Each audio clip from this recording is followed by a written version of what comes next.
morning, good afternoon, and good evening, wherever you may be. Thank you for joining us. Another episode of Catching Up with Jacob, and Jacob's on the East Coast.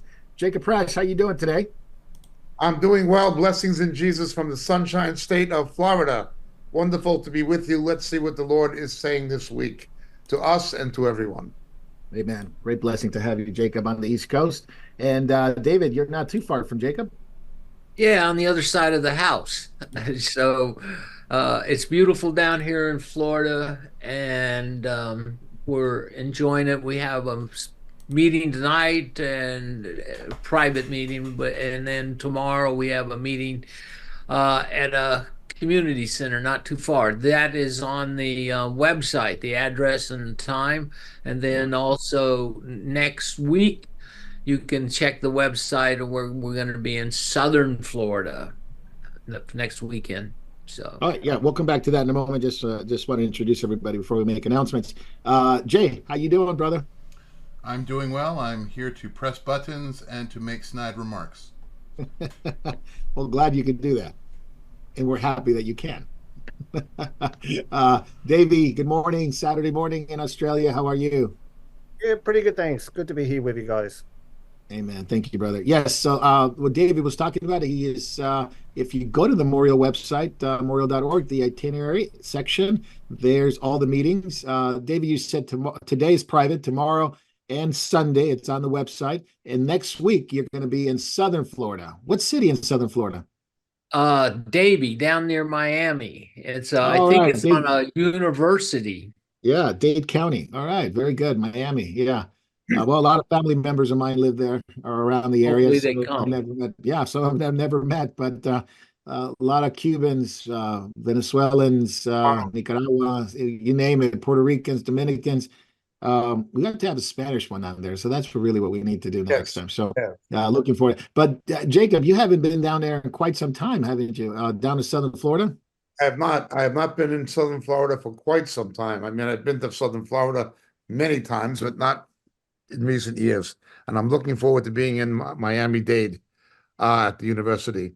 So please join us. The details are on the Moriel website itinerary page, or you can just Google Moriel itinerary, and it will give you the times, details, location. Look forward to Amen. seeing. Yeah, good job, brother. Then you guys are jumping over on the West Coast, on the west side of on California, and you're going to be here with us in Devore, Southern California, and details are on the website as well. 10 o'clock on Saturday with Dave Rosetto and Jacob Prash. That would be awesome. That's going to be really, really good. And on Sunday morning as well, Jacob Prash is back. Dave Rosetto will be there as well, and that's going to be a lot of fun. So the title of the meetings is called "Stay in the Course." Stay in the course. And it's about the gospel and it's about prophecy, because those are the two things that the church had to be really, really, really focused on. And what is the Lord doing and telling us it's coming, and keep preaching the gospel, making disciples. So we're going to be talking a lot about that on Saturday and on Sunday, March 9th and March 10th. Details are on the website. If you want to come on Saturday, we are providing lunch. And I think Jacob's buying, right? Jacob, you're buying lunch for us. I'll buy it. I'll Buying lunch for us. No, lunch will be provided. There's children's ministry. There's the stuff to do with the kids. So if you have kids, just come and join us. That'll be a lot of fun. And more details to come. But it's on the website. If you want to call the church, Community Church of Devore, the website, ccodtruth.org, and you can find out more information from there. So that's going to be awesome. And you got the next few weeks covered, Jacob. So that's going to be great. So, Jacob, let's catch up. Let's do a hot take. Can we do a hot take? I think it's time for a hot take. What's going on with the case with Trump? What's going on with the case that they can't even appeal it? They can't even appeal it. And just the corruption.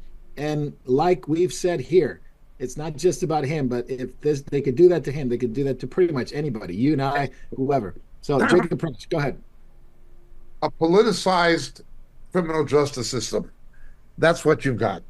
Selective prosecution, selective non-prosecution. There is no reason that Hillary Clinton was not criminally prosecuted, except politics. There was no reason, absolutely no reason whatsoever, that Hunter Biden was not criminally prosecuted, except politics by now. No reason that Biden was not impeached. No reason. Two standards. Not only that, the biggest people, it doesn't matter who you are, if you go against the system. Think of Robert Kennedy.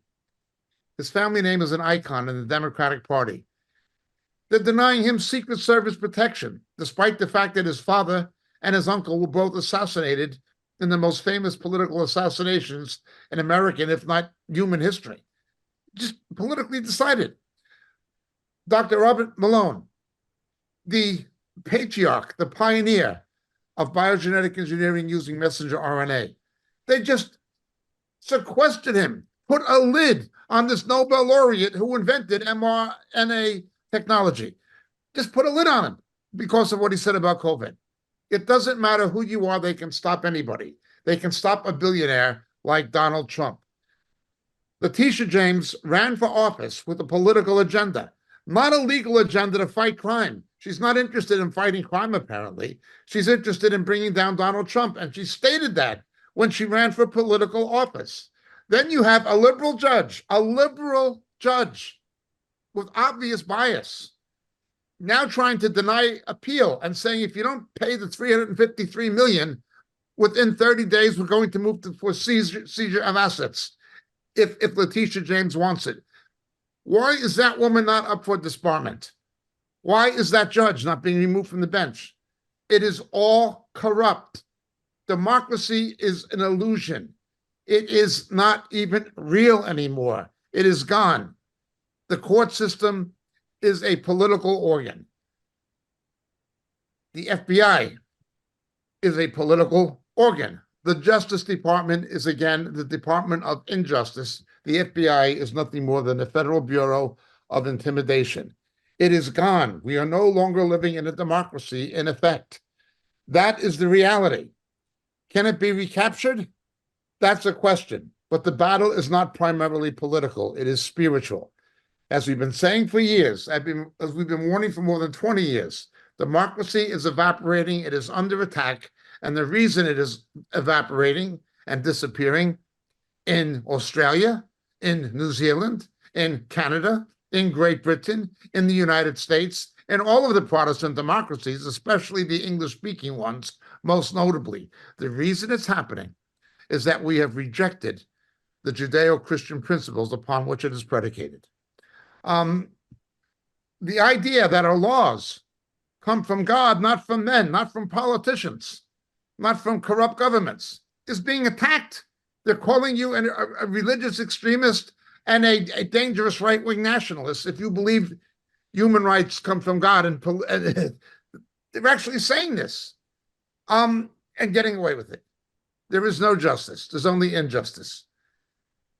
One bright spot on the horizon is some people are waking up and putting two and two together. We are seeing people, even in the political realm, people who are in no sense conservatives, no sense pro-Christian or pro-Judeo-Christian. People like Bill Maher are seeing what's happening and they're unable to deny it because they have some semblance of honesty, even though I don't like them or agree with them. Another is Senator Fetterman from Pennsylvania. I think that guy it was horrible that man was elected, but he sees what is happening. There are even people who are left center are seeing the undeniable realities of what's happening, to common sense, to logic, to any kind of equitable sense of justice. They're seeing it. And some of those people are going towards social conservatism, and some of them are even beginning to consider the truths of the gospel and of the prophetic significance of world events. And these are people who in the past have had no Christian orientation whatsoever. I would also say, despite the widespread stupidity of American Jews voting Democrat, there is an increasing alienation, even in states like New York, from the Democratic Party because of Biden, because of Obama, because of the squad. Some Jews, some are beginning to wake up and realize, Alan Dershowitz being one of them, most conspicuously, but he's not the only one. So some people will wake up, but the general trend is what it is. Yeah. All right, Jacob. Very good. That's your hot take of the week. Jacob, the violence that it's erupted in these states that have basically harbored a lot of criminals that have come through the border. I mean, we're talking criminals. We're not just talking about families that are coming in. We're talking people that have come in with the desire to create panic, create attacks, not only Chinese nationalists, Muslims, people from Africa, obviously Latin America, but the multiple stabbings in New York, attacking cops, the stabbings in Montana, the attacks in Florida. I mean, I hate to repeat the same thing, but it is a dire situation going on in the border United States. There are those with a right to complain and those with no right to complain.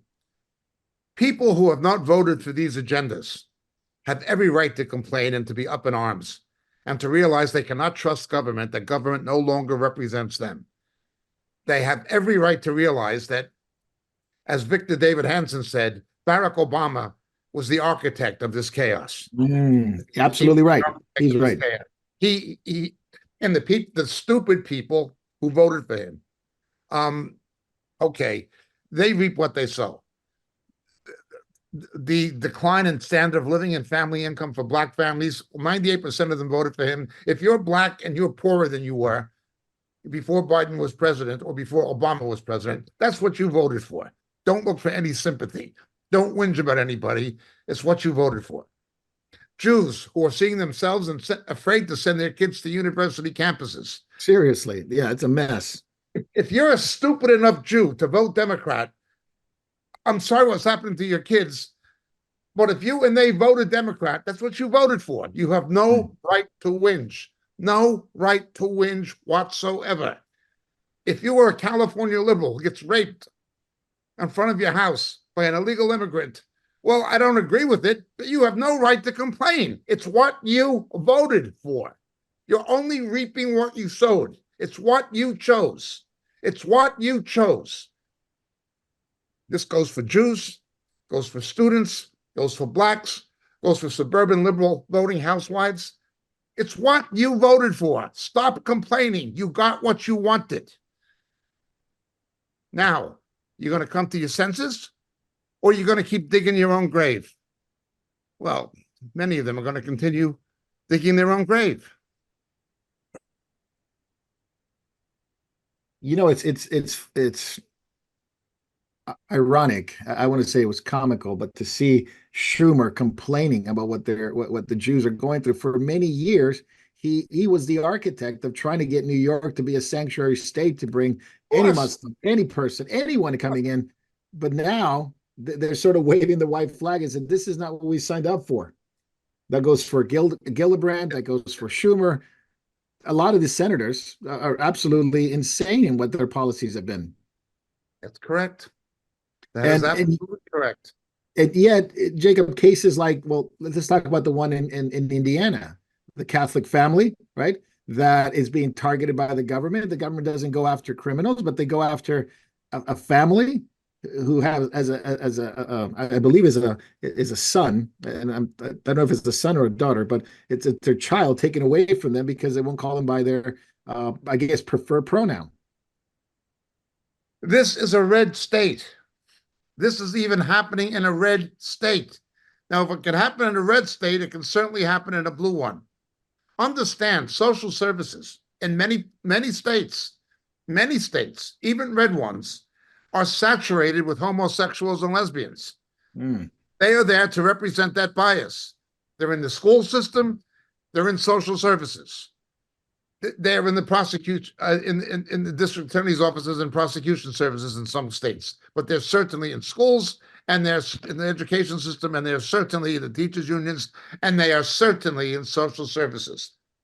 To take this Catholic family, and I'm not a Catholic and I don't agree with Catholicism, but I agree with parental rights, that without any court decision, just the decision of bureaucrats, politically appointed bureaucrats, they can take your child because you refer to your child by the opposite sex.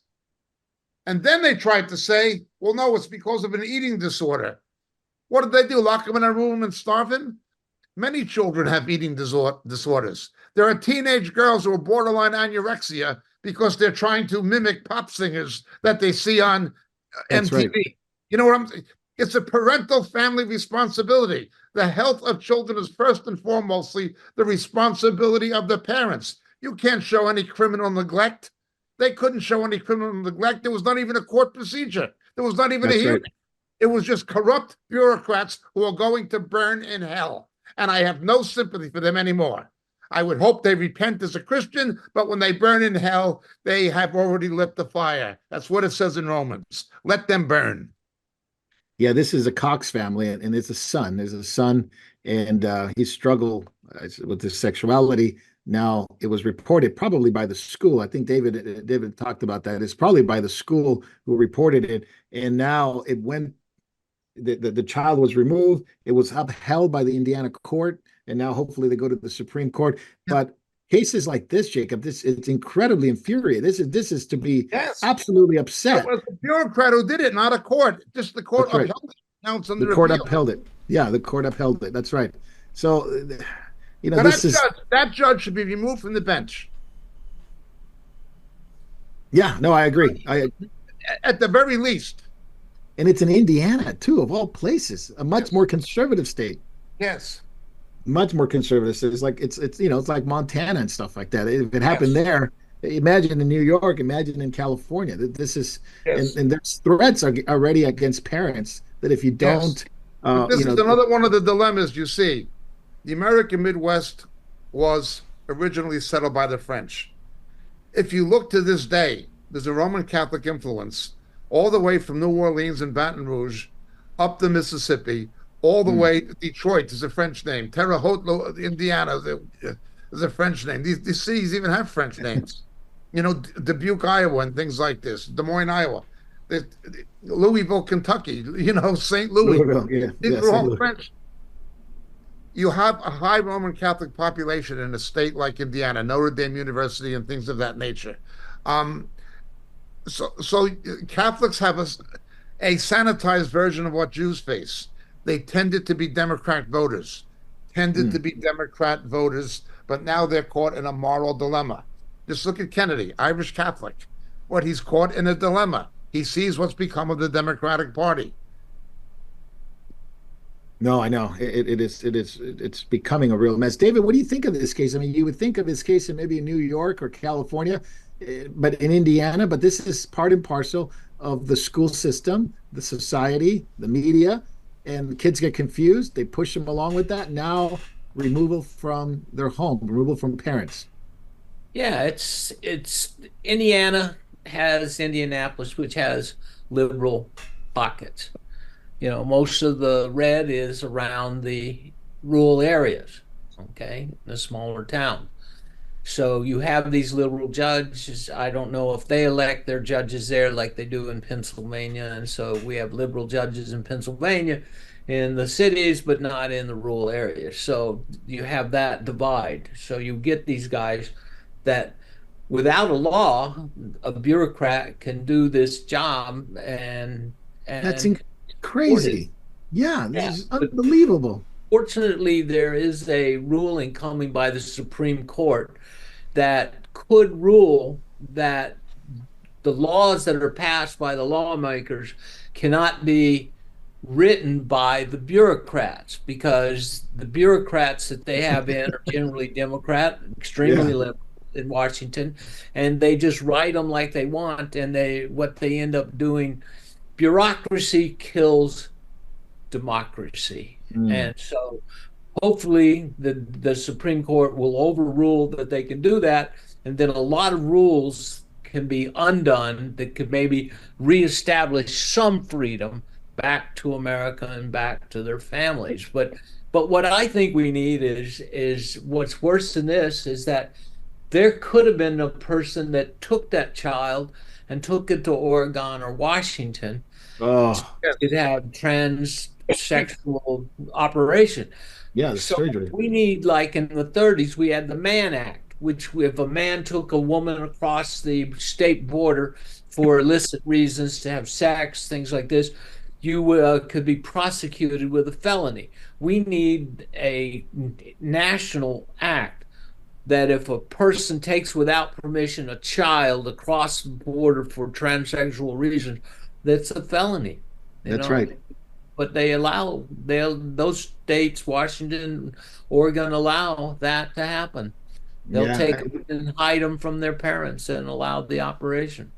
Yes, and some of these youth shelters are basically mandated by the state to actually not report them, not report their children. If they find them, if they come in, they're not to report them to their parents. And if they have sexual issues, that have some kind of gender, they don't call it gender dysphoria, but that's what they have, then they immediately have to take them to a hormone therapy place, a hospital, and either get them on treatment or eventually perform the surgery. So I'm not a parent, Marco, but I don't know why every parent in America that loves their child is not up in arms and calling their representatives, calling their state legislatures, calling their state senators, and demanding halt to this. Many are probably by the populace. They've gone to sleep.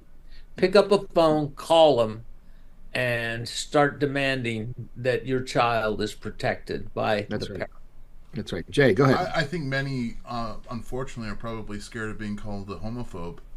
And something that David said that really sparked something was bureaucracy, about the bureaucracy. Everywhere we turn, we see the federal government trying to take over states' rights. So it doesn't matter if you're in a conservative state. When you have someone like Rachel Levine as your health secretary, she's starting a program nationally that allows for foster trans adoptive parents to take the children from their biological parents so that they can transition. This is a national program being rolled out by her. Or funded by the taxpayer. Richard. Well, I hope I misgendered twice.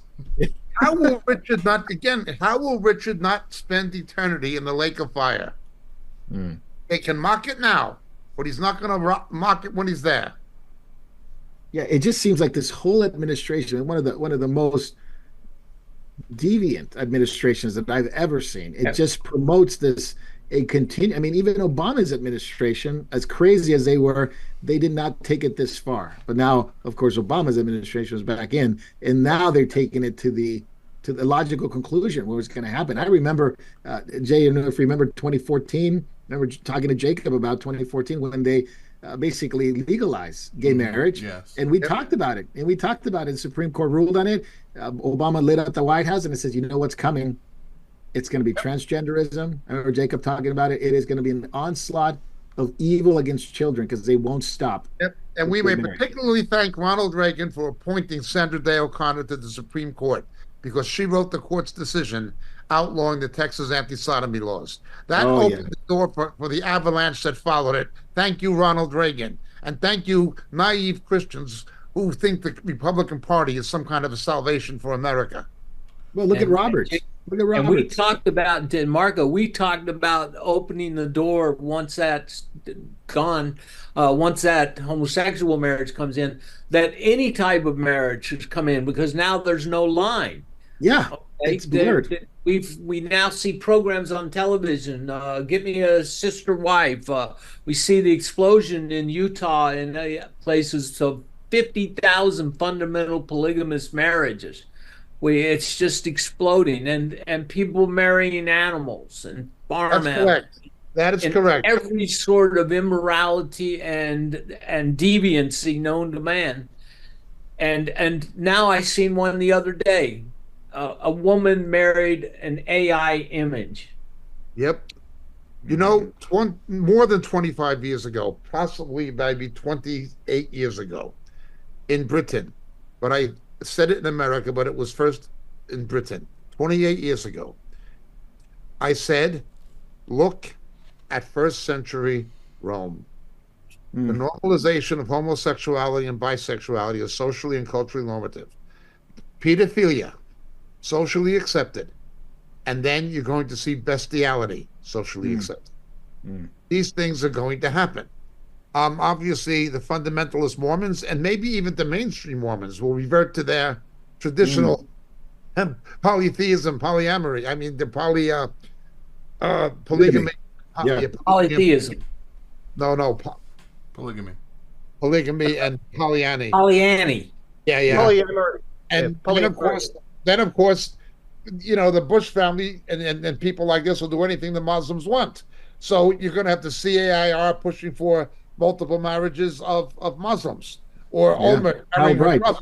They got, They already looked the other way in England, Yep. Jacob, and here too. You know that the Republican rhinos like Bush, they would do anything. Whatever Saudi Arabia wants, Cheney and Bush would do it. Well, it's no better for anybody else. They will just go along with it. They want 4 wives, they can have 4 wives. If I may, Jacob and Marcus said something very important. Jacob said it's the first century, and Mark, you said this administration is the most deviant. If I could compare Joe Biden to any Roman emperor, I would go with Tiberius. Mm-hmm. And as you remember, Tiberius had his little palatial palace in Capri. Oh, yeah.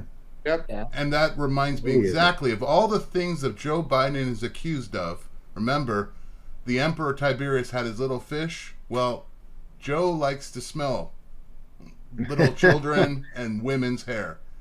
And it's a scary, scary thing. Yeah. This is Richard Levine. This is his quote. Kids really need a home where somebody understands them sexually. That's what he said. Because that's what parents are supposed to do, right? Oh, man.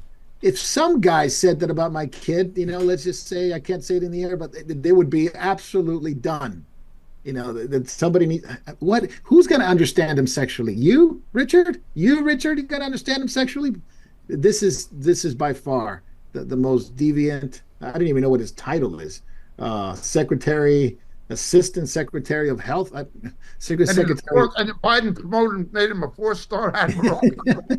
Secretary of Filth. That's what he is. He's the Secretary of Filth. But anyway, he got through the Senate, the hearing. I couldn't believe that he got through. But anyway, that's what helped. Yeah, thank you, Republicans, and thank you, the Supreme Court as well. In 2014, they Roberts and all those guys, Roberts and co. But Jacob, let's talk about something also as nefarious as this. What's going on with all the hacking and cyber attack? It seems like 2 years ago, we were talking about Cyber Polygon, the World Economic Forum, talking about cyber threats coming. And now it's ramped up to the point where now, I don't know, Christopher Wray maybe stopped looking into Christian's files or something like that. But he comes out of the bullpen to figure out, oh, yeah, we got a problem with the CCP. We got a problem with some Chinese hackers. And we really need to get a hold of Volt Typhoon, who's creating quite a bit of stir in American infrastructure. Go ahead, Jacob. Well, to begin with, initially, you had the Five Eyes, the United States, Great Britain, Canada, Australia, and New Zealand, the English-speaking democracies. The real basis of international defense cooperation is not NATO. It is the Five Eyes. The Five Eyes trumps the importance of NATO in the eyes of Washington.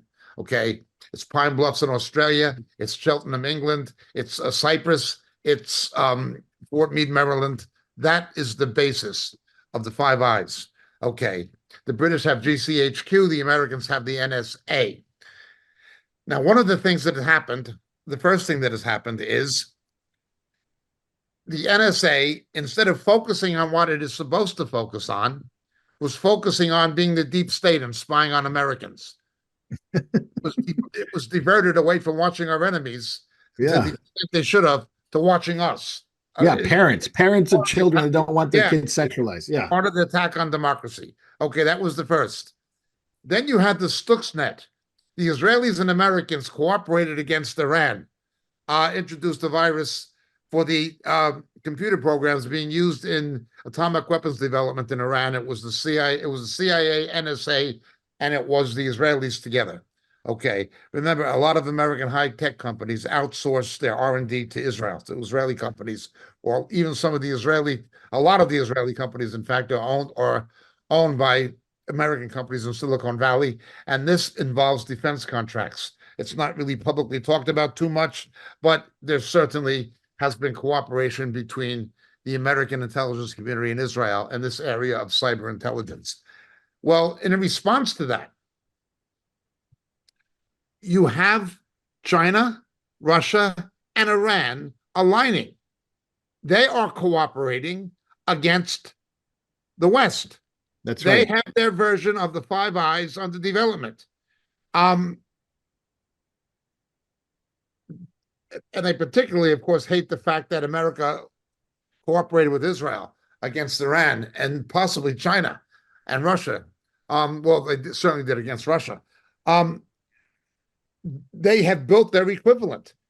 And so while under the corruption of the Obama administration, the deep state behaved unconstitutionally and contrary to its mandate and began spying domestically on Americans, diverting resources away from where it should have went, watching Iran, watching China, watching Putin. You have the mess you have now. That's right. A major factor. That's right. Absolutely. The usual corruption of the deep state. No, this particular document that came to light, it's called it's from a company called private security contractor called Axum. I guess that would be in Mandarin, it would mean something. And basically Chinese hackers, CCP hackers, which is like a whole army, target American infrastructure. Any company, anything related to Tibetans, Uyghurs, anything like that dealing with Taiwan, it's all going to be targeted. And Christopher Wray comes before Congress and says, yeah, we got this problem. And I just, it made me so angry. We got this problem. No kidding. No kidding. Like it came out of nowhere. Yeah. You know what I'm drawn back to? I'm drawn back to Winston Churchill in the 1930s. And I'm back to Billy Mitchell in the 1930s. Billy Mitchell predicted Pearl Harbor in detail 18 years before it happened. He was warning 18 years before it happened. And so the U.S. military court-martialed him for telling the truth and calling it right. It's the corruption and incompetence of the American government. Yes. Churchill was warning going back to Munich, what Hitler really was and what he would do. And instead, Britain went with appeasement. Churchill was vindicated. Billy Mitchell was vindicated. They were vindicated by history. But it was too late. It was too late. The damage had been done. Well, that's the same kind of situation you have now. You can thank Obama. You can thank Biden. You have a buffoon, Austin, an ignorant buffoon for a Secretary of Defense who's in hospital with critical condition and the commander-in-chief doesn't know it at a time when American-owned ships are being attacked in the Red Sea. Yeah, with no solution. No solution. No solution. You got stupid people. He says his priorities are woke and inclusivism. That's the defense priorities of this buffoon, Austin. This is the kind of nonsense you're dealing with. And of course, they'll play the usual card, which is race. Yes. When you have someone like former Congressman Allen West, who's an Afro-American and a patriot, and he's competent in what he says. No, the media has to ignore him or attack him. Black America has to be told to get him. He's a traitor to the black race, okay? Go after a competent Black American and instead celebrate the buffoon, Austin. And when the buffoon says that his priorities are climate change and inclusivism, when our enemies are on the warpath, you speak against him, you're a racist. Yeah. That's just the way it works. Just Zelenskyism. Yeah, no, it's interesting. Jacob, we'll talk about AI in a moment, but the Five Eyes, I read the report, the Five Eyes who are constrained by law to a certain degree to use disruptive technology. The CCP is not, and these hacker groups are not, absolutely. So biotech, robotics, infrastructure, water, light, banks, utilities are all in danger of being targeted by these, by basically this Chinese hacker group. They go by Vol Typhoon.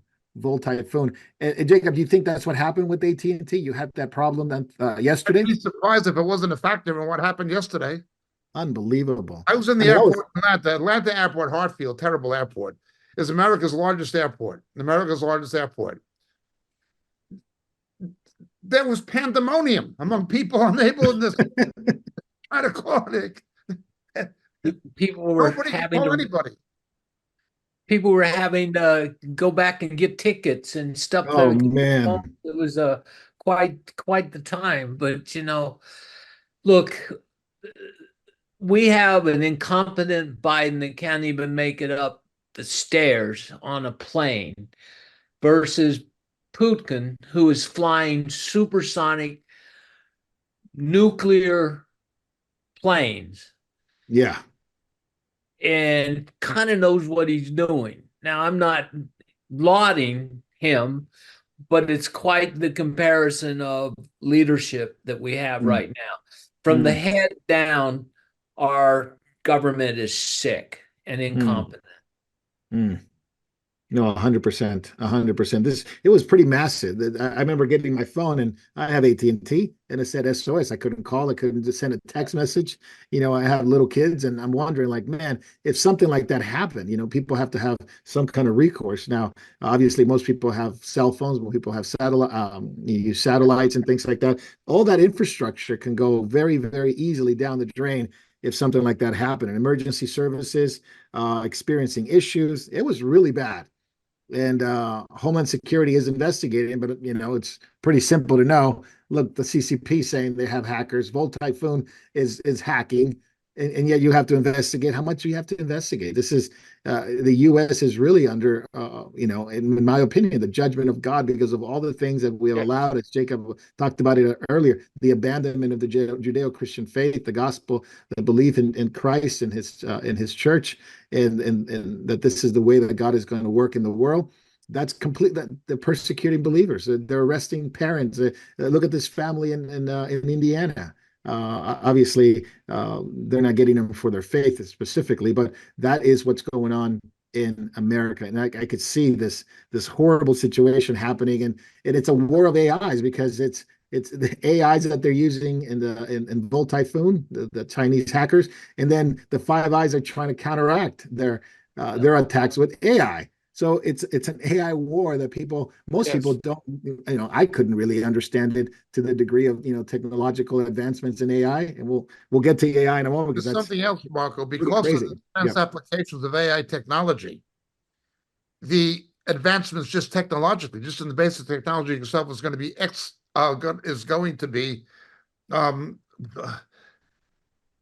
catalyzed. It'll be catalyzed. Huh. Because of the defense application. So when a technology exists and it becomes a defense application that's needed in a defense scenario or confrontation, that is going to expedite technological development in AI. So it will not just affect the cyber wars, it'll affect the development of AI in itself. Oh. Much the same as the space program. Because of the Cold War, the space program was expedited. And because of that, miniature computers, everything from miniature computers to Teflons, were invented for the space program because they needed them for defense applications. So once you have a war can drive technology, and it's going to advance the pace at which AI is being developed. Incredible, isn't it? You know what I'm saying? Yeah. It is really a race for AI, and of course that comes with a lot of the other things that come with it. But obviously, we have the defense application. It is going to have ramifications not just for defense, but for the technology itself. Whether it's used for a consumer durable or something else. Teflon, we use it for our skillets, right? Yeah. It was invented as a safety substance for heating food in outer space, Yeah, that's true. Yeah, that's true.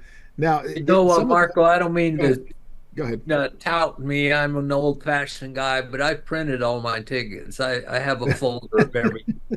I know it's kind of silly, but I was okay yesterday. Amen. And I've had it help me before with reservations down at like getting cars and stuff like that. So I have a folder when I travel, and it's in paper. when David has a problem technically, he yells Siri. And when I have a problem, I yell Mia. If you remember in 2018, Google was attacked by Yep. China and Russia. It is 2018, and obviously, it was quite extensive repairs that they had to do because of the hacking that they were going through. But you can see that our world is much different now, let's say, than 1972 when they had another hack, or no, sorry, another system down on AT&T, or when they had the Carrington event in 1859. Where there was hardly anything that was electronic or of any sort at the time. So Jacob, they talked about this solar flare, and they try to blame it on the solar flare. Obviously, it was a spoof to do that. But it's speaking of the solar flare, though, what kind of massive damage would be a solar flare in our technical world? Well, if you listen to the people who talk about such things, particularly the Christians, they'll talk about solar flares, but they will say that's not, because they're so statistically rare to happen on that level and do any permanent damage. They may fry some technologies. Okay, they might cause some silicon chips to become dysfunctional, even on a systemic scale. The real danger of the people who looked at such things, particularly Chuck Missler, was electromagnetic pulse weapons. It's not the solar flares. It's man-made technologies that can do the same thing. You can't control when a solar flare is going to happen. No. An EMP. That was more the thinking in cyber warfare. Right. Yeah, and they had that technology, whether it's North Korea, Russia, Iran, they could do that. Now, and then the other thing, Marco, with the solar flares, it generally is going to be located in just one part of the earth. Like the one that happened yesterday was mainly in Asia, Africa, is where it was centered. Yeah. Solar flares are like solar flares are like eclipses. They're geocentric. They're specific. And now these happen. They happen all the time. And now with every 10, 11, 15 years, the poles of the sun flip, which cause more mass ejections, and so they're worried about this happening in the next few years. And also, for sure, we have much more technology than we did 10 years ago and 20 years ago. So people are so dependent, and so people should, if they're smart, they should have things that can operate outside of the system. What happens if your electricity goes out? What happens if your phone goes out? Are you taking any precautions in this day and age? I mean, people freaking out, no phones, they're dead. Work. It's like the apocalypse came with no phone, no Netflix, no Twitter. People were you had to talk to the guy next to you.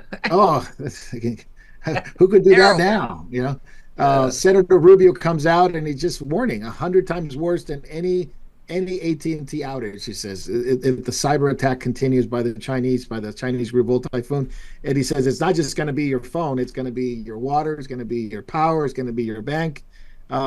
Now, obviously, Rubio's been speaking out. He's been really quiet over the last few years. Now, maybe elections coming up or something. He's got to come out and do it. But the Chinese demand that the U.S. stop the support of Taiwan, which this is, coordinated or not, whatever we think of it. The Republican chair of the House Select Committee, Mike Gallagher, goes to Taiwan, meets with the new president, and immediately China retaliates and says that they don't want this to happen. I think they took over a boat. There was a Coast Guard boat that in Taiwan. It was a tourist boat, an escalation of tension. So the Chinese took over a tourist boat in Taiwan. So it's happening, Jacob, as we speak. You mentioned China's in dire strait economically, and so this is part of the retaliation.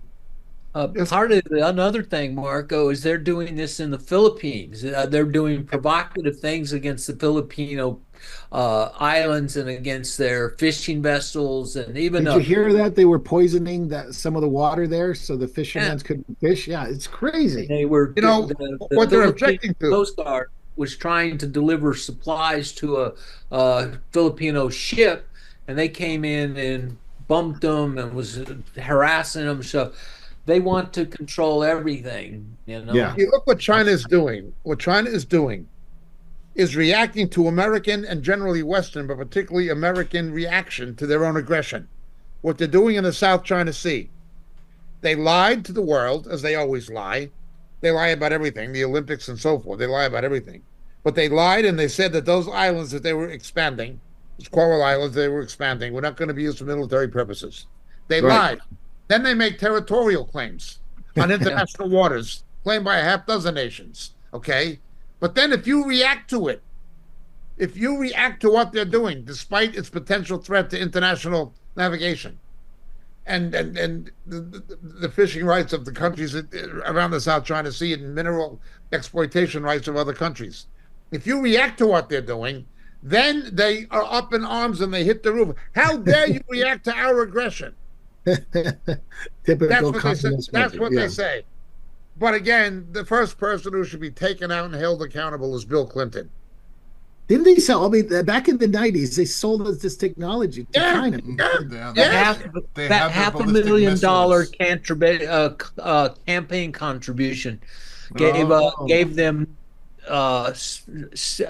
missile technology. Yeah, to put I mean, in a lot of ways, in North orbit. Korea would. Yes, that's right. North Korea got a lot of the technology from China because it was given to them by the Clinton administration. Yes. Going back to that. So the aggression is there. Coast Guards are boarding tourist boats, causing this to happen. But Jacob, also the escalation in Europe. Belarus announced a joint operation with Russia. The last time that happened, 4 days later, Russia invaded Ukraine. So Belarus, Lukashenko is absolutely in line. Lukashenko, sorry, is absolutely in line with what Putin's doing. And in the future plans, I don't know. But they are preparing, because he said, he came out, he said, we're preparing for NATO to retaliate. What we said from the beginning was desperate people do desperate things. Tucker Carlson was not comprehensive in his assessment following his interview with Putin. He was not comprehensive. He did not do a very good job of his analysis overall. Okay, he really didn't. I have no love for the late night television comedians. They're all politically biased and they're not very talented or funny. The day of Johnny Carson and Jay Leno's and Jack Parr are all long gone. Now you got these clowns with greatly declined viewership, and rightfully so. But one of them was making fun of what Tucker Carlson said, and I was forced to agree with him. Tucker Carlson went into a Russian supermarket. Look how much I bought. This cost $100, $104 in American money for all these groceries. Yeah, but he's using purchasing parity. He's using purchasing parity. He's not using gross national product or gross domestic product. In other words, if you make less than $200 a week and you're spending over $100 on groceries, it's not that good of a deal. No, it's 50% of your salary. People from the United States will retire in Costa Rica because their money will go further. It's PPP. It's not GDP. And he really did a substandard job. He really did a substandard job in his interview with Putin. I was disappointed in Tucker Carlson. I really was. But he did grab what he was smart about is he grabbed a controversial subject and bought a lot of publicity for his thing. So that he did good. The other side was terrible. But you know, the substance was bad. The marketing was good. Yes, that's correct. That's right. So you can't get everything right.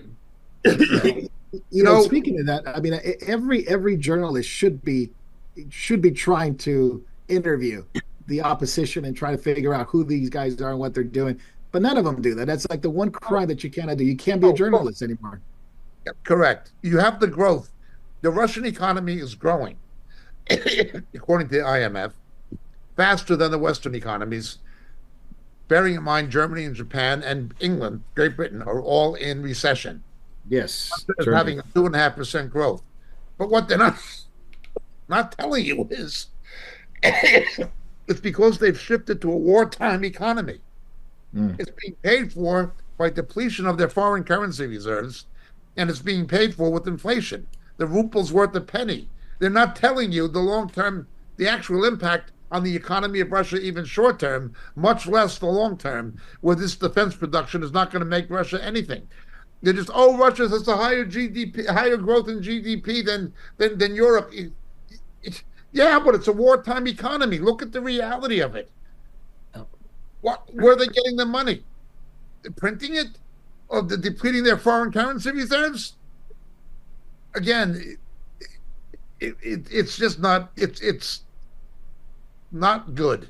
It is just Marco, we have another thing that we're actually having some of the same effect. Americans are now paying more for food as part of their budget than in the last 30 years. It's been 30 years since the food costs have been this high and been this affecting this many Americans on in their budgets, so people are freaking out, so well, right. Look, if somebody voted for Obama and Biden and they're on a bread line, you put themselves there. That's just justice. It's again, it's the decent people, the working families who do not subscribe to that idiocy being hurt is what bothers me. You know what I'm saying? There's always innocent victims in these things. Our Filipino missionaries are facing some of this too. Their costs and rice and this sort of things has gotten very high, and their inflation rate has been hurt. So but they are doing a good job for us. Jovelina and Keith are learning Thai to sing, and so the songs that they take into the prisons before their is actually pretty good. Is what Scott and some other missionaries that speak Thai have said. But they are facing these types of challenges there, and also in Israel. When you say Israel, Tel Aviv was already the most expensive major city in the world. Yeah, more than London, more than New York, more than Moscow, which is expensive, more than any of them. And now it's gotten worse. Israel is being hit, and is being hit badly by what's happening at the present time. And of course, we have missionaries there and have families and children and so on. This is what's going on. So if the Lord so moves you to make a contribution to more real Israel, please do it. But other places are being hurt too, even India, the third world. These places are affected. Now we talked about the economy, but I'm going to go back to the war thing, because I know we let's go back. Okay, sorry, to the war. Let's go back. Lukashenko's got S-400 systems ready to go. Correct. Transnistria, it's trying to get annexed into Russia, and it's right by Moldova, Romania, and Ukraine. Yes, Jacob, these circumstances could change rather rapidly. That can outflank, except that they have no access to a deep water port, to the Black Sea. Except that there's no access. They could outflank Ukraine on the west and drive a wedge between Moldova, which is Romanian-speaking NATO country. It's not Romania, but it's Romanian-speaking primarily, although the people also speak Russian and another language. It would be an outflanking. But what really troubled me this week was Medvedev threatening a nuclear attack on the West. Yeah. This is the first time since Nikita Khrushchev that this has happened. So explicitly, it's the first time since Nikita Khrushchev. Let's understand something. No matter what people say, Russia has been hurt. Not in the way or to the degree that the Western media likes to think, but Russia is being hurt long-term economically. Its long-term economic prospects are not good. Again, the ruples are being depleted, the foreign reserves are being depleted, and there's a brain drain. Next thing is to understand that something that nobody's talking about, hardly anybody outside of the intelligence community in the Pentagon. That is, Finland has stopped being Finlandized. It is now NATO. Sweden is coming on back of it. Putin, his motive in major part was NATO moving in an easterly direction. He has fueled that trend, creating another 740 miles of border with a NATO country. This is just blown up in his face. And the third is the national humiliation. that after 2 years, he's still not been able to defeat Ukraine because of Western intervention, despite the devastating and absolutely devastating impact on the Ukraine and the casualties and the depopulation and the refugees and the economic, almost virtual collapse of Ukraine. Despite that, it's a humiliation for Putin and for Russia. The other thing is he's created another 740 miles of border with a NATO country, and he's taken countries that were not NATO and made them, he galvanized them into becoming NATO powers and increasing their own defense production. The historical hatred between Finland and even Sweden goes back to Peter the Great when the Russia tried to make the Baltic a Russian lake. These historical tensions are being revived. Yeah. People forget nations that have always been enemies will eventually become enemies again. That includes Russia and China. Even communism couldn't stop Russia and China from that armed conflict on the Amur River in 1968. It didn't matter that they were both backing North Vietnam against America and Australia. That didn't matter. Enemies remain enemies. The people of Southeast Asia, the Cambodians, the Kampucheans, the Vietnamese, doesn't matter if they're communist and the Chinese are communist. They had a war with each other. Enemies remain enemies. Friends tend to remain friends. Tend to. But enemies always remain enemies. And the Scandinavian countries and Finland, which is not exactly Scandinavia, it's Myanmar. They're anthropologically related to the Hungarians. But anyway, they've always been historical enemies of Russia. And they are again. And Putin has caused this, and he knows it. Putin has a sense of history. If you look, he spent nearly the first hour in the interview with Tucker Carlson talking about Russian history. Notice he didn't bring up the historical tension between Russia and Scandinavia and conflict over the Balkans. He didn't want to talk about that because he knows it's happening again and it's his fault. On top of that is the national humiliation, and on top of that is the effect on the Soviet economy. He doesn't care about human life and Russians being killed and things like that. That doesn't bother him, obviously. But desperate people do desperate things. What Medvedev said should send alarm bells ringing in every capital in the world. And it's No, not. there's no doubt.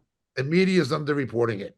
The No, media no doubt. is underreporting. Even Putin said if he loses the war, he's going to nuke Germany and London, or Yeah. I think Munich and London.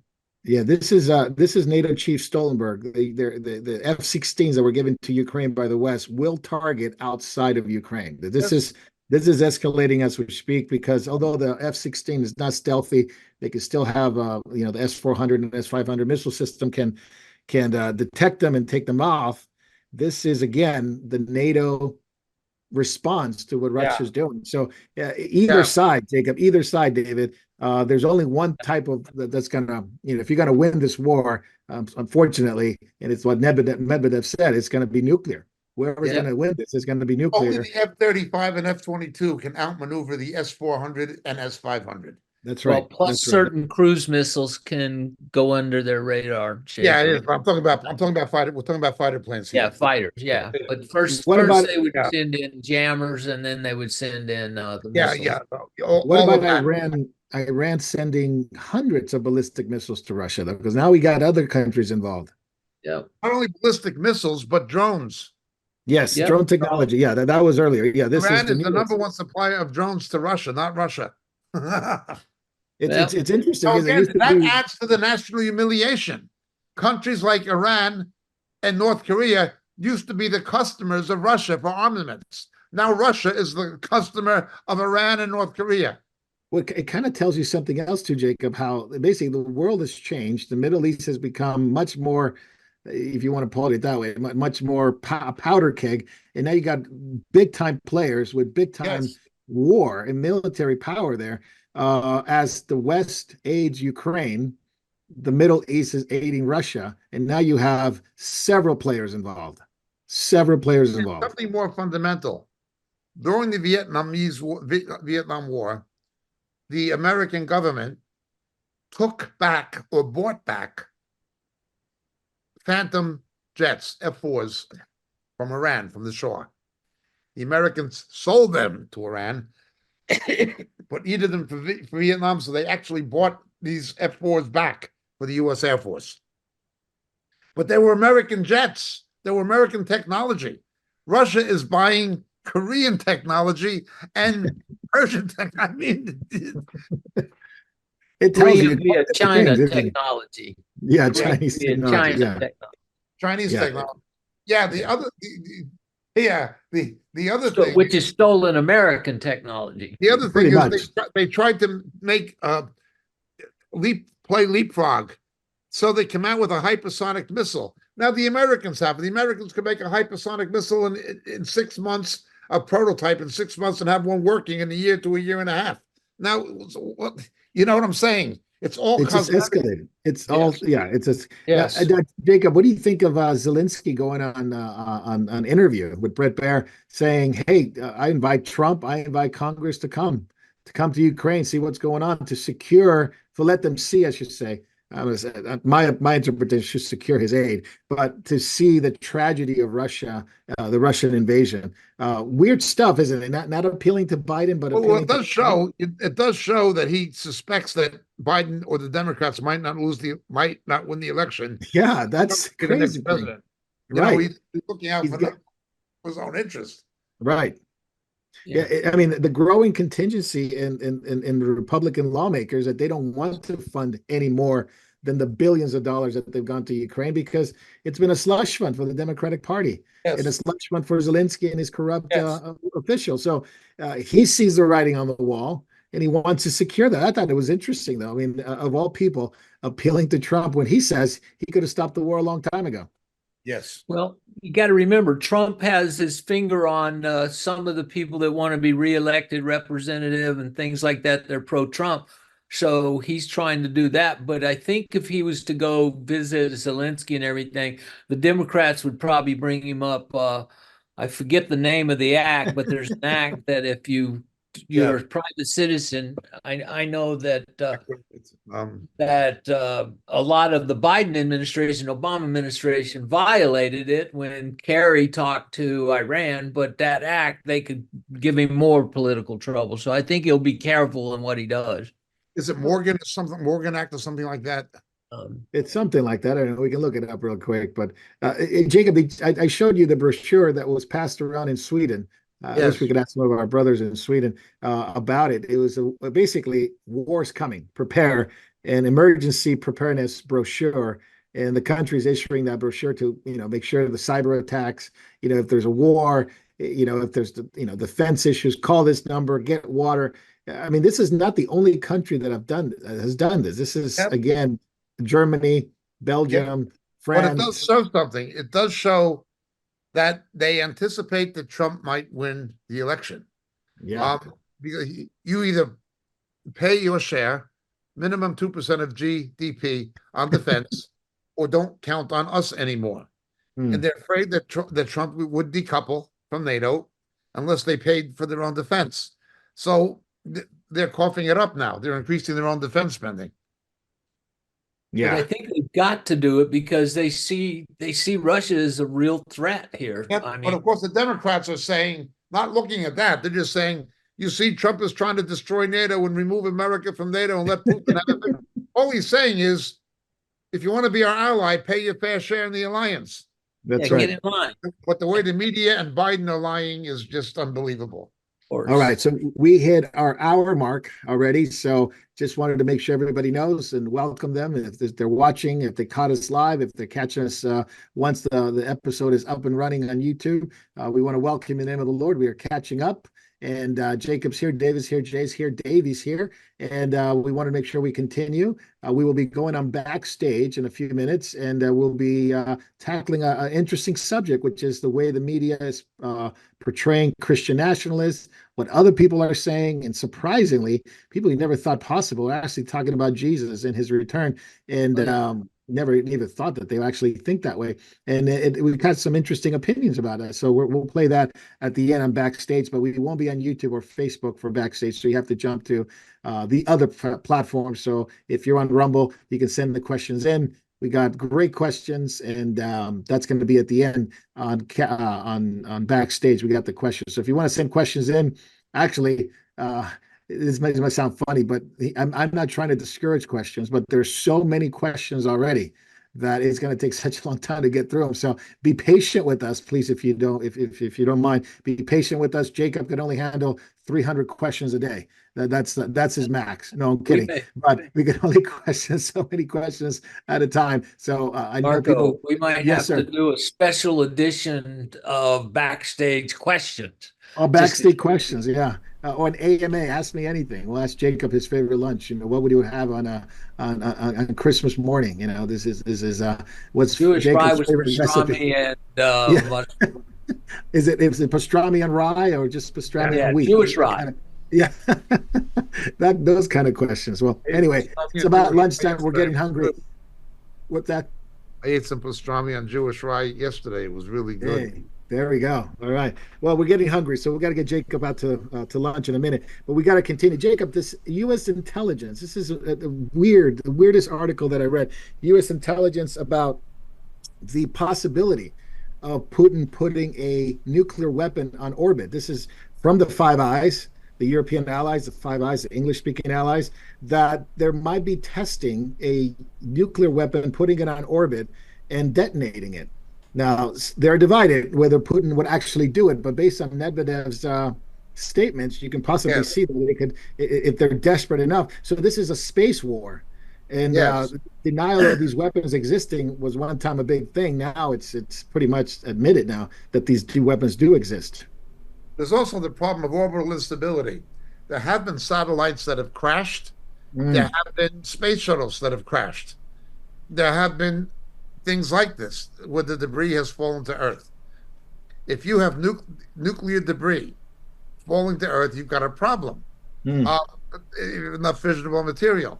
That is one of the reasons they have used batteries and used solar reflectors to power satellites instead of using miniature nuclear reactors like you'd have in a submarine, because of that very danger. Nobody has ever wanted to float a nuke before. Additionally, ideas that went back to the 1960s and 70s of removing nuclear waste by taking it out into space. What if the shuttle crashed and you had nuclear waste, fissionable material, or radioactive waste on a space shuttle? What would happen?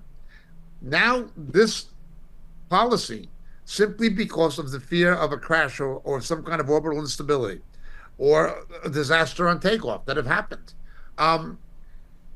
that is being shelved by Putin if he's going to develop such a weapon.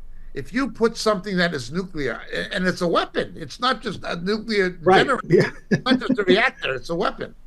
If you're going to put that in orbit, there's automatically a vulnerability of some kind of a system or technical failure. And then the United States would have to do two things. One, develop its own to maintain MAD, to maintain mutual assured destruction. The second is they would have to develop satellites that they can bring next to the Russian satellite and explode it and shoot it down. Shoot them by, shoot that. They reckon that'd be the easiest way to shoot them down, is have another orbital satellite with detonation material on it that you could detonate it next to the Russian satellite. But then what about the nuclear fallout? What if it re-enters the Earth's atmosphere? Very, very dangerous what Putin is doing. Very dangerous. Well, Jacob, if they exploded a nuclear weapon in outer space, then the chaos that would be on the Earth, the GPS systems going out, the guidance systems for planes, for communication systems all over the world with just one weapon, it would just be chaos everywhere. So I don't know who knows how to read maps anymore, but you might want to buy a few. Not only that, but Putin wouldn't be able to control beyond a limited degree it not falling on Russia. You know what I mean? Yeah, to a certain degree. He don't care about life. You've said it already, Jacob. It's interesting. We just got a little update here. U.S. military is tracking a high-altitude balloon over Colorado. According to U.S. officials, it is not a threat at this point. It just kind of reminded me of what happened last year with the Chinese balloon Yeah. over certain states. They're It wasn't a still threat. they're still sending those around. They're still Yeah. sending, but Yeah. Biden. Well, They're looking this is into the raising the purpose of the question, is balloon. Biden compromised or is Biden a Chinese asset? Right. The U.S. has sent military aircraft to investigate. Oh man, this bizarre. Anyway, let's talk about something much more dangerous than that, which is Neuralink. Neuralink. All kidding aside, Neuralink, the first human brain interface and recipient is controlling now a mouse, a computer mouse, just by thinking. And this is the claim. So they got FDA approval. Now they moved into inserting it. Procedure went okay and successfully operated. Now the person is operating a computer mouse cursor with their thoughts, just with their thoughts. So amazing stuff. Jacob, is this thing going to improve? Are they going to put a halt to it just because it's so crazy? Well, as we've been saying for 30 years, as we've been saying, I hate to keep sounding like the risk of sounding like a broken record, but 30 years ago, we began talking about this stuff. And it's happened. That doesn't make me a prophet, but if it didn't happen, it would have certainly made me a false one. Anything that fallen man can use for evil, he will. The capacity of this technology to jump neurons, to jump dendrites in nervous tissue, cytons, can be used to treat blindness when you have people with dead optical nerves, dead audio nerves, deafness. You can use it to help people with motor neuron disease. The clinical potential for it to be used for good is obvious. But anything that fallen man can use for good, he will ultimately use for evil. That's right. What if you animate a corpse alive on artificial cardiovascular function by artificial life support? That technology itself is getting better, and AI is going to revolutionize it, where you're going to have an imitation of not only of both sympathetic and parasympathetic nervous systems, and of the autonomic nervous system. AI is going to, with this Neuralink technology combined with AI, you are going to have people who are going to be cyber zombies. Yeah. Will eventually create cyber zombies. They may have been brain dead, but what happens if you can pseudo reanimate neurological function with Neuralink technology combined with AI? Whoa. Look at Revelation 13. It's all going there. It is all going there. Yeah, in terms of what you described, Jake, I mean, who is that person then? If there were to... Yes. Well, most TikTok users are already brain dead too. Oh, Jay, that is such a... Oh, man. That's a snide remark. Just how dare you insult dead? How dare you insult dead people, comparing them to to TikTokers? No, but you think about it. You think about it. Artificial respiration, okay, controlled by AI now, not just controlled by the kind of monitoring they've always had with oxygen levels, oxygen saturation levels being monitored in intensive care units. That's been around for a long time. Yes. What is going to happen when it can be done by taking over the sympathetic, parasympathetic, and autonomic nervous systems? What will happen when respiration will become independent of persistent monitoring in a hospital, and the person can become animated by neurological manipulation? That's what we're talking about. Incredible. It will counterfeit the resurrection. You can bring somebody back to life. It'll look like you were raising the dead. It'll look like you were raising the dead. Right now, if you got somebody in an artificial life support system, okay, their heart is beating and they're breathing, but the physicians will tell the family they're brain dead. We have to shut this off. They only look like they're already. What's going to happen when you have neurological animation? Yeah, and the person is back, combined with AI. Yeah. Oh man, it's gonna be like a risen from the dead experience. Revelation 13, man. Just look at it. Now, Jacob, if they were to do that, and you talk about the person not being there or being there, and a demonic spirit taking over that. I think they've already done it with Biden, but anyway. Now, no wonder they nominated. I think he's brain dead. You know? Yeah, reanimated. No wonder they nominated Musk for the Nobel Peace Prize, because advancements in science, advancement in technology, and free speech. This is, this is a stout proponent of free speech, says Maris Nielsen, a Norwegian member of parliament, who basically is the one that forwarded the nomination of Elon Musk to become Nobel Peace Prize. It's interesting, isn't it, that he's getting all these accolades from conservatives, from liberals, from technology, but AI is crazy. I mean, the Google AI, the Gemini one, that was nuts. Yes, absolutely. I mean, it's racist, it's woke, it's anti-white, it's anti-whiteism, Yes. it's anti-history. Period. yeah, It's revisionist. revisionist. Yeah, It's absolutely. literally like going to the Ministry of Truth and rewriting history to fit your political narrative, just like 1984. You get Wow. rid of the old evidence, you get rid of the old photographs, you get rid of the historical documents, you rewrite them, and you present them to form your narrative, whatever it needs to be. It's Yeah, literally 1984. It's today. it is absolutely. The speech is different, right? You have to change words, you have to capitalize on that, and you have to make everything different. It's Yeah. But 1984 I word. keep coming back to this thing. What's going to happen when you talk to a dead corpse, and instead of saying, "Hey Siri," you say, "Hello, darling." Somebody is talking to their dead spouse or something, and they think they're doing it. Yeah, yeah, AI is going to be absolutely crazy. And I mean, obviously, this AI, it's racist as well. But what about the ones that really are changing the way? I think Jay and I talked about Sora, right? The AI Sora by OpenAI. Yeah. Unbelievable image, video making. Yep. Oh, man, you mentioned, Jay, it's going to change the studios. It's going to change, destroy Hollywood as we know it. Well, the foundations have been laid with YouTube and Rumble that Yeah. people will be making their own films. They will be making their own content. Content creators. You give Yeah. those same content creators access to something like Sora, and suddenly people who have always wanted to be directors, always wanted to make their own content, like episodics, they'll have the power to do them. Oh man.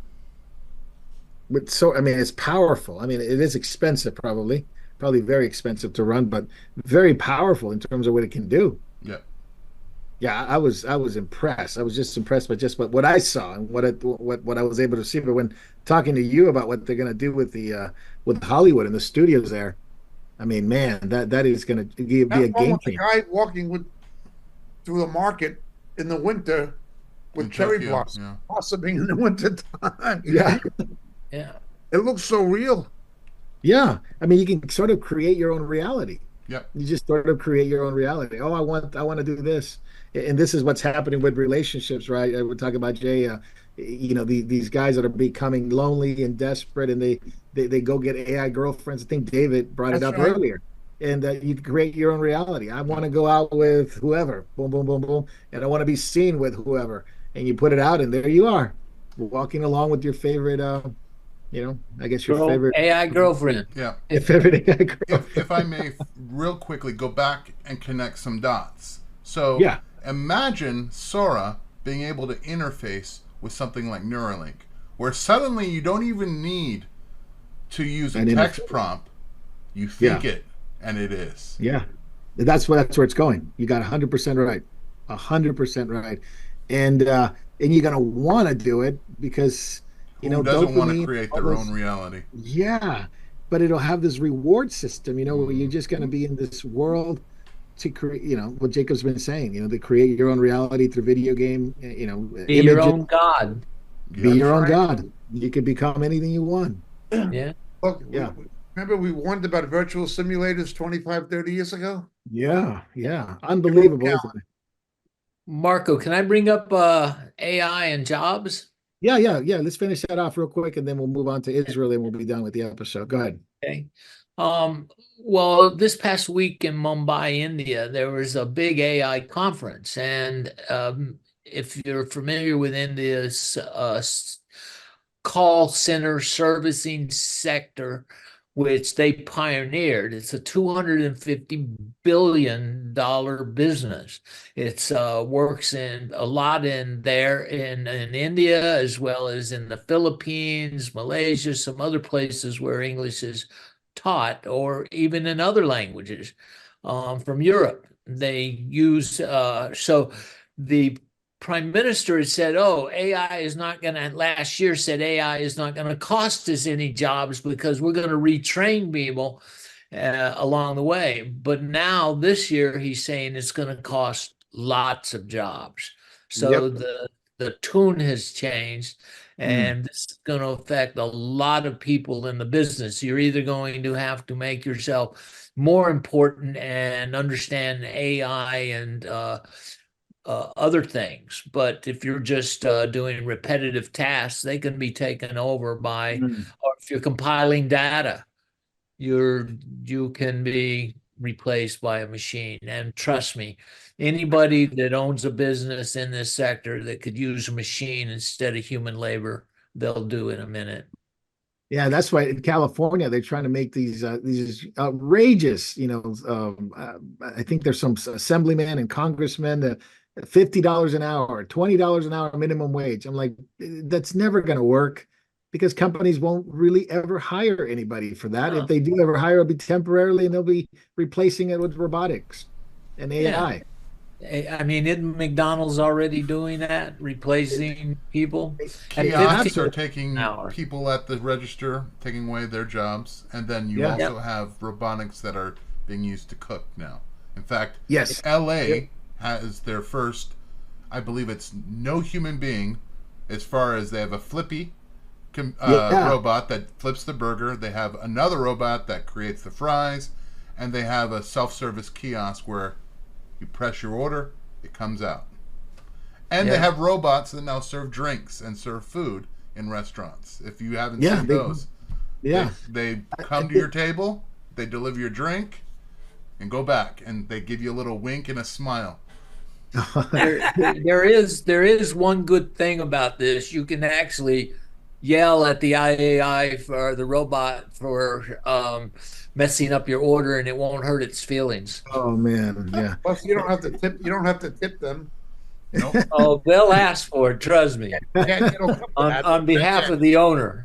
Yeah. David, you remember we stayed at, I don't know what hotel it was one time, and then you can ask for a toothbrush or a towel, and they'll send a robot up there. Yeah, they send a robot up there. That's actually at the Hilton, and it's in LA down at the airport, and they have them.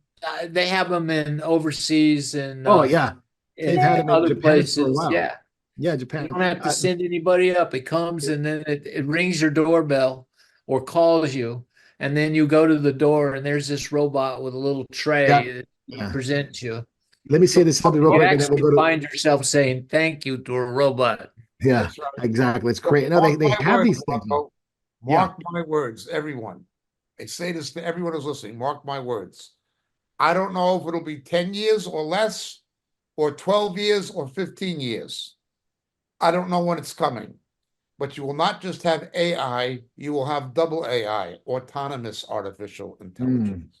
Yeah, doing their own. Yeah, absolutely. That's gonna be insane. But a robot's gonna ask for a tip, but not for the restaurant owner. He's gonna want the tip for himself. Go ahead, Davey. You had something to say. Go ahead, jump in. Oh, I was just thinking with all the AI and the way things are going, it's kind of like more and more and more all the time. I appreciate how God's created us. He's created us with our own distinct personalities.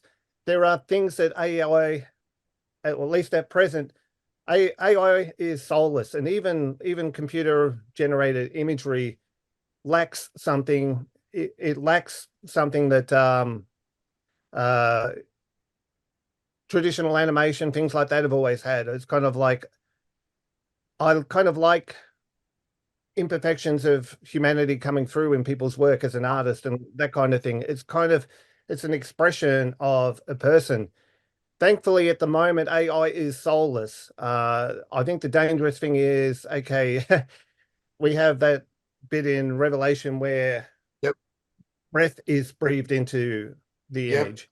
We did that on That is- RTN. We did that on that- Word for the Weekend on RTN. Yep. At the moment, it can't do that, and all it can be is cold and almost too perfect. It's Yep. kind of like with AI generated imagery. It always looks a little bit too perfect sometimes. Yes. It's kind of so I kind of appreciate all their little peculiarities as people Yes. more and more as we see this sort of stuff coming down the track. All And right. anything that can be computerized is always hackable too. It's Yes. kind of Yeah. like playing dangerous ground. Yeah, and that's where a lot of that is heading Correct. toward. Final subject before we move on to backstage. Israel among the nations. Jacob, let's talk a little bit about that. Brazil severs the relationship with Israel. Lula's again wreaking havoc in Brazil and South America. You got Maduro. You got in Bolivia. These guys are very communist, very pro-Muslim, pro-Iran, anti-Jew. You have Javier Milei, very pro-Israel, very pro-Jew in Argentina. They seem to be prospering, although, always with the grain of salt, we have to take what he says. But then you have the West, Blinken, Biden, and Cameron putting pressure on it. So let's talk about Latin America. We'll move on to what the West is doing, and we'll finish with the Prince Williams and his comments on it. Of one thing we may be sure, Brazil has economic problems. BRICS is not going to solve its problems, and its problem will get worse. Now, not that they've cursed Israel, it's going to become worse still. It's inevitable. It is inevitable. The one good thing about these countries like Bolivia, or their government, and Brazil, and Venezuela, just look at Venezuela, look at Cuba. No country that goes in that direction is ever successful economically. They all implode economically. They all become basket cases. Look at Cuba. Look at Venezuela. Look what the Contras did. None of them ever become successful. Brazil is going the same way as Bolivia. Argentina realized this stuff doesn't work. Argentina, they went from the Peronistas to some kind of left-wing movements. It's just so crazy. And now it's gone in a free market, pro-Israel, pro-American direction. And things are improving because they blessed Israel. That is Latin America. What these countries do is not going to matter long term because their economies are going to decline. How can a country with the oil resources of Venezuela, more than Saudi Arabia, all right, it's not as light, the crude is not as light as Saudi Arabia, but how can a country with that kind of oil reserves be in the trouble it's in? People eating dog food. It just doesn't work. So I'm not too worried about the long-term repercussions of those countries, even though they may gravitate towards China or something like this. It doesn't matter. Now, it matters, but not to the degree they would like to think. What happens in Britain, though, is something else. Now you've got what you see in the United States. The Labour Party in Britain is like the Democratic Party in the United States. You've got a state that went for Trump in 2016. You've got Michigan. It can go either way. But because of Biden and Clinton, I'm sorry, because of Bush and Clinton, you've got a large Islamic population in not only Twin Cities, not only in Minnesota, but you've got it also in Detroit, particularly Michigan. Oh, huge. And in Dearborn. And in Dearborn. Without that Islamic vote, the question now becomes, can the Democrats hold that state? The Democrats are looking, the Muslims are reacting against Biden's forced support for Israel. Okay. That's right. Okay. You've got the same thing in Britain with the Labour Party. Extreme anti-Semitism in the Labour Party. The party leader was deposed, replaced by another person who claims not to be anti-Semitic. But the power of the Islamic vote in Britain and radical Islam and radical pro-Hamas even is such that the Labour Party is caught between a rock and a hard place. Can it support Israel without repercussions? No. Can it support Hamas without repercussions? No. This has happened. So Islam is playing its card in Michigan, and it's playing its card in England. The Scottish National Party, which is left-wing, and again, an economic disaster, everything they touch turns to excrement, literally. They have a radical pro-Palestinian or a radical, essentially pro-Hamas policy. Demanding Britain stops all military sale of military hardware to Israel and so forth. The Labour Party is divided over it. Big, big problem. It's also affected the Conservative Party, but not to the degree that has affected Labour. Step up Prince William, the next king. Look at what has happened. He has now spoken out. Now remember, in most of the world, they are taking the casualty and fatality statistics of Hamas as fact. We know that Hamas is exaggerating the figures of civilian casualties in Gaza. Oh, And yes. they're not telling you that what civilian casualties there are is because Hamas is using their own people as human shields. So we're using our people as human shields, and you've killed 5,000, but we're going to say you killed 10,000. That's what is happening. And of course, the mainstream media is more than happy to report the lie as fact. Second, they look to the United Nations, the United Nothing, for moral credibility. In fact, the United Nations Relief and Works Agency, which does not even exist, there's no reason for Palestinian Arabs to have their own UN agency. Why don't the people in Rwanda or Burundi have that? You know what I'm saying? But they have their own because of the corruption of the UN and the power of the Islamic world. Okay, so now there's irrefutable evidence of UN collaboration. Yeah, UNRWA. Hamas terror. Yes. How can you appeal to the UN as a moral source of anything when it's engaged in active cooperation with Islamic terror? But you're supposed to ignore that as well. And the media and governments are doing it. Okay. But now we have something else, the British monarchy. Two things, or three, actually, three things have happened to the British monarchy. One is Brexit. Before Brexit, the British monarchy as an institution represented emblematically British sovereignty against an encroaching, unelected socialist bureaucracy of Brussels and the EU. There were people who supported the monarchy because of what it represented in terms of the British heritage and identity against an encroaching EU bureaucracy subverting British democracy. People supported the monarchy because of its emblematic power and its link with history. And the British history, you have to understand, is the way English people think, or British people think, particularly the English. We resisted Napoleon. We resisted Henry VIII.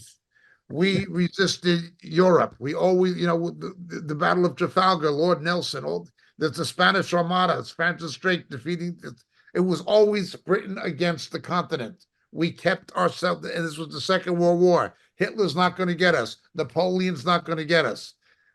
In the Reformation, the Pope is not going to get us. You know what I'm saying? The Pope tried to get control of Britain with Queen Mary and things like that. Okay, so that was always their history. Not since William the Conqueror has anybody from the continent conquered Britain. William the Conqueror was a French-speaking Viking. Okay, and he was not a Latin European. Okay, that was always what happened. So the monarchy was a representation of resistance to domination of Britain by the continent. Okay, once Brexit happens, they no longer need it for that.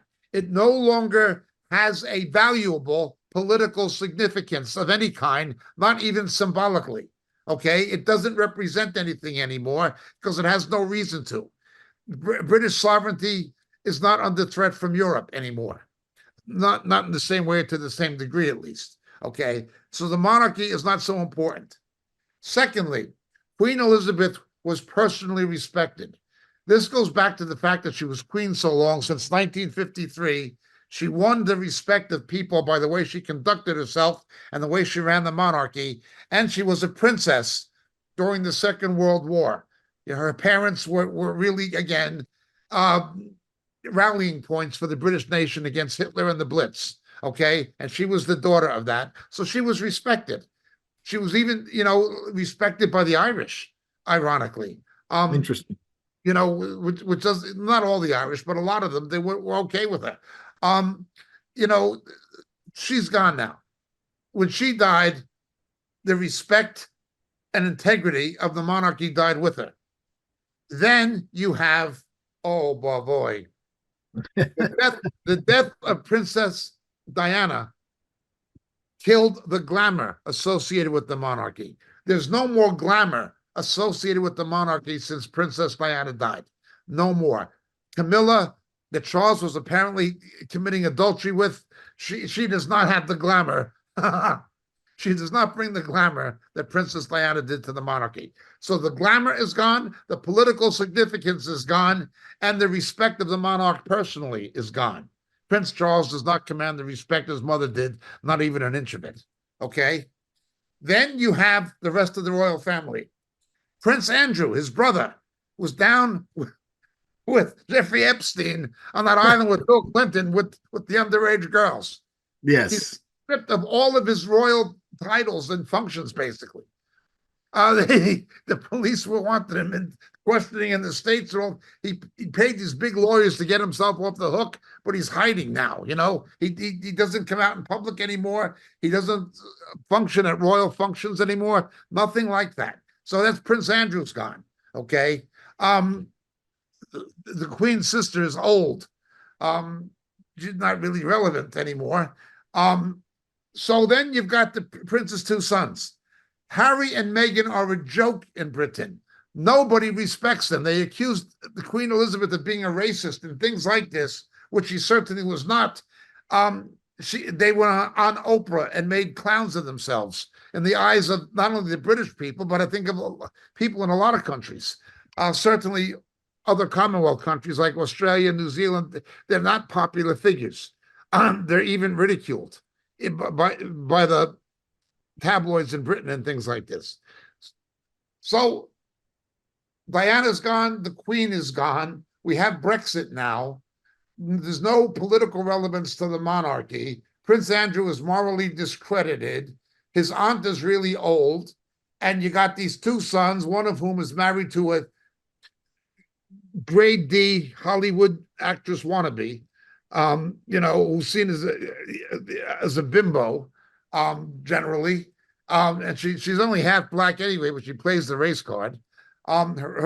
She's alienated from her own father and so forth. And then you have, that leaves Prince William, heir to the throne. He's looking to save the monarchy. He knows he's going to be the next king. What's he going to do? He tries to get political. What's the easiest way to do it? Attack Israel. Too many people have been killed, he says. By whose statistics? Hamas? Are you counting the members of Hamas who the Israelis have killed? He comes out, the Queen never would have done that. Never would have done that. He has to accept the fact that he doesn't want to accept, that the monarchy no longer has any purpose whatsoever other than to bring in American and Japanese tourists who want to see pomp and pageantry, who want to take pictures of Buckingham Palace and Windsor Castle and Sandringham and Balmoral Castle in Scotland, and of Clarence House, and watch the changing of the guards and the parade and the concert that goes with it.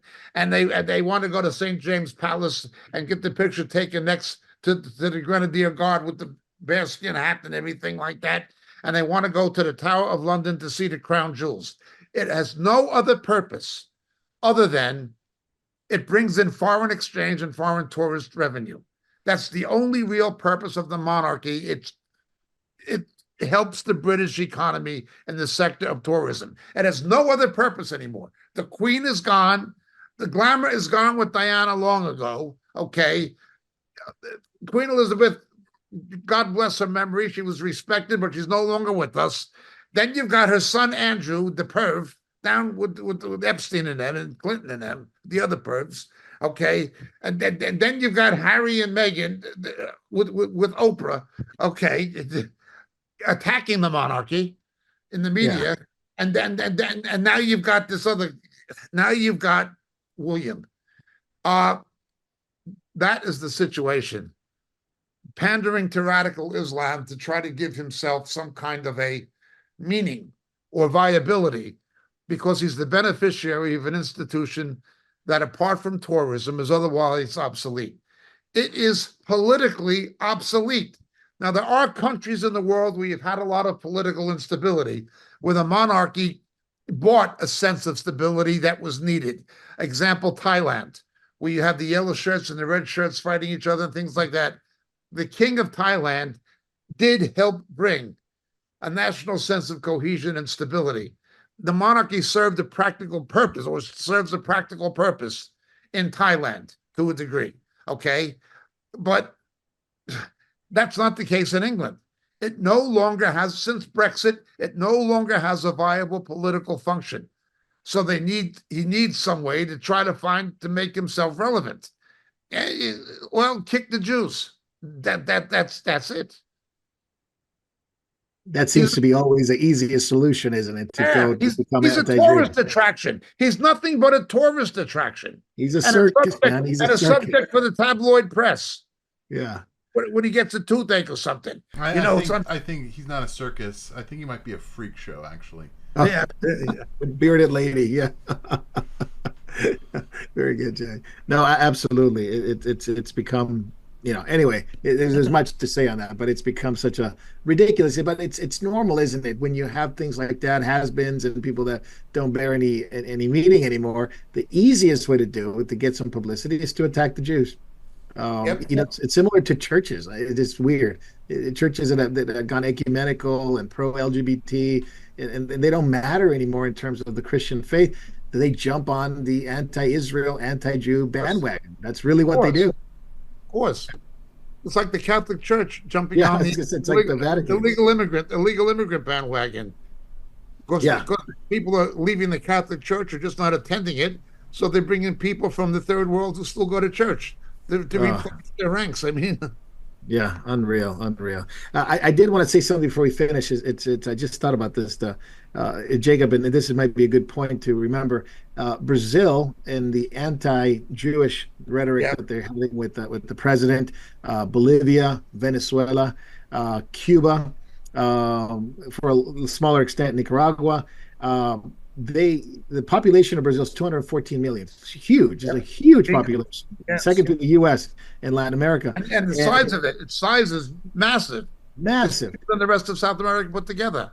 And they one of the things that have happened over the last 30, 40 years, and there's the growth of evangelical Christianity, abandoning Catholicism. That's where the Pope was always going to Brazil, trying to preserve it. And in Cuba, lots of believers coming to faith because of what they've suffered. Venezuela, same thing. So I've just been invited to Cuba, and they tell me there's 76 churches. Oh, at least, yeah. No, just the ones I was invited to. It was one movement, 76 churches, and they want to bring all the pastors and leaders together just to hear me say. God. That's just one of them. Yeah. There's many more. Yeah. Cuba para Cristo. That's really an important thing. But so we have to pray for them. We have to pray for these believers in those persecuted in those countries. They are persecuted, and they're very anti-Israel, very anti-Jewish, and so they're at a crossroad. There's a lot of believers in Brazil are not anti-Jewish. They're not anti-Israel, but the government. The Pentecostals of Latin America are generally pro-Zionist. That's right. And then you have a very pro-Israel president in Argentina, and so we pray for that. There's lots of work that the Lord's going to do, and I think to echo Jacob's words that the Lord will give rain, the Holy Spirit, to the Latin community before Jesus comes. So much prayer for that. Notice already, there's been an improvement in the Argentine economy. Oh yeah, they got a surplus now. All of a sudden, already it's improving. Yeah. Bless them that bless thee, and curse them that curse thee. That's right. That's right. Problems. That's already got problems. We're going to get worse. Well, our dollar just our dollar just tanked this week, and we've got Penny Wong and Elbow turning against Israel, and Elbow's too busy going to Taylor Swift concerts, and who's the other rock star he's going to? An opening queer museum. So Yeah. we're doing that judgment at the moment. Well, Albanese will always get a chance to go to a queer museum if he had a chance. He's always going to get to that point. So thank you guys so much. We're going to be jumping on Backstage. Catching Up has come to a close on this. The other side of Catching Up is Backstage. Jump from YouTube, jump from Facebook, go to the other side and catch us on Rumble, on Memorial.tv, memorialtv.org, Vimeo, Telegram, and we'll see you on Backstage in just a few minutes.